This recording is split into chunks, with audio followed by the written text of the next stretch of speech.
Right now, the Energy Department is taking action to try to prevent blackouts from happening.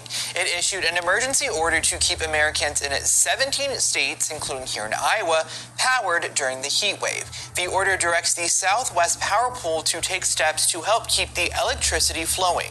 Energy Secretary Chris Wright says the Trump administration is also tapping into unused backup generation to make sure there is no disruption in its service. The order took effect today and is expected to end August 3rd.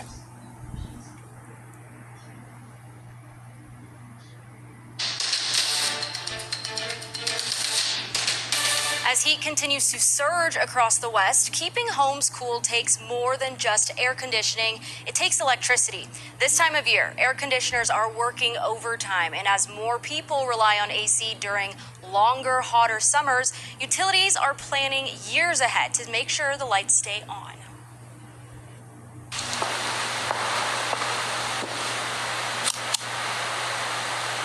The power grid.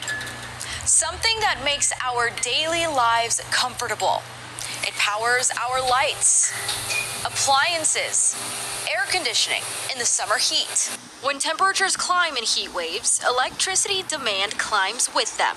The hotter it is, the more that air conditioning load kind of loses its diversity. Jared Ellsworth oversees transmission, distribution, and resource planning for Idaho Power.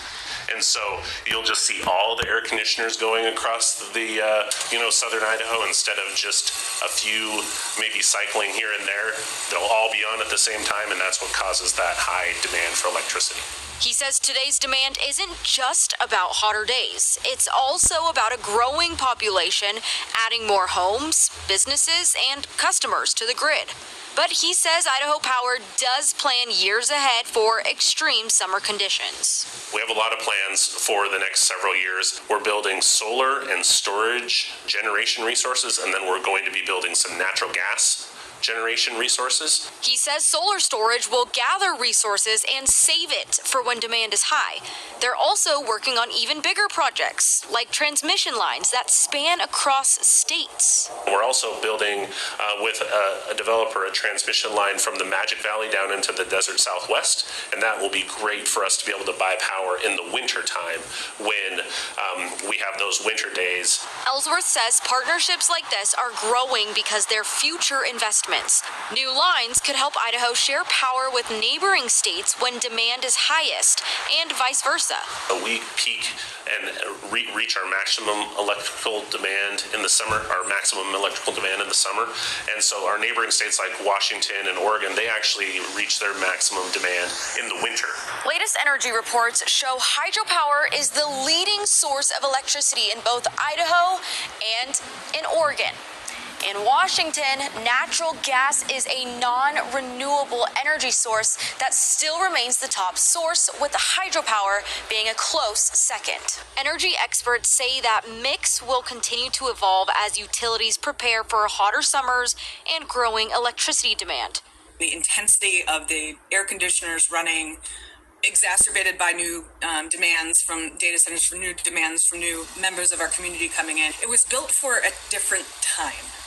It's built sort of like for your grandfather's time. Carrie Duggan, a former U.S. Department of Energy and White House official, highlights the importance of green energy sources like solar. The hotter it gets, the more solar power you get to keep your AC running. So it's sort of like the solution is in the problem, but people haven't figured it out. She believes producing more power closer to where it's used, from rooftop solar on your home to integrating it in community infrastructure, can help reduce strain on the grid. That brings your tax bill down, but it's really about the community asking for this stuff when a developer wants to come in. Like, what's the upside for the community?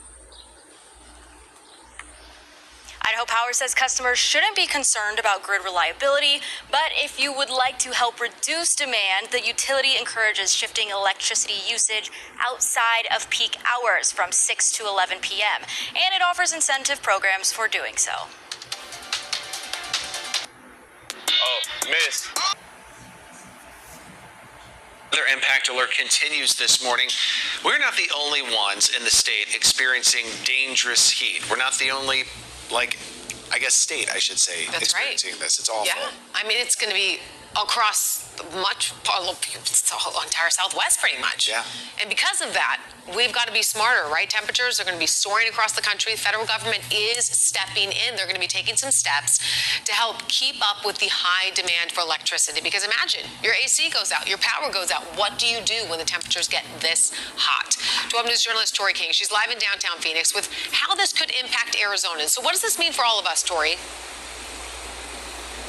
Well, yeah, as you mentioned, this heat not just affecting us here, it is extending well beyond our borders. In fact, the U.S. Department of Energy has actually issued an emergency order for 17 states, including Arizona. So if you think you're going to get out of town, drive to California and escape this heat, you're probably wrong. It's going to be hitting there as well. So what do you need to know? What does this order mean?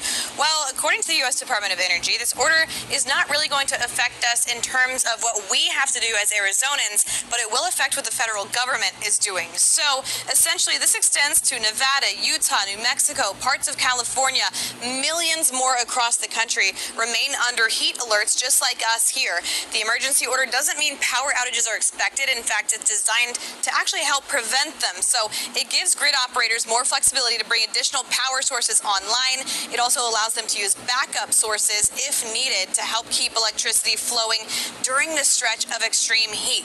So again, for most of us, this order doesn't really change anything day to day. It's designed to help keep the power grid reliable as electricity spikes during this extreme heat. And that's because, again, it allows the power of backup sources and prevents outages. This is going to expire August 3rd. But whether you're staying here in Arizona or traveling this week, officials say, limit your energy usage if possible. Also, don't forget to drink water. If you're going outside and you feel thirsty, make sure you limit that time outside during the hottest parts of the day. Make sure you're using sunscreen, SPF, stuff like that. Check on older adults, young children, and others who might be more vulnerable to the heat. Those are just a few of the safety tips that they are telling you right now. So back out here live again, this heat not really just affecting us here in Arizona. It's affecting millions of Americans. So again, be resourceful on your energy usage, but know that the federal government is right now working to secure those backup sources so that there will not be any power outages because of this heat. That's the very latest here in downtown Phoenix. I'll go ahead and send it back to you guys in studio. All right, Tori, you just see the sun already coming up this morning, and it is going to be hot. Thank you. This morning we are... When I wake up in last place, I need the power of Old Spice.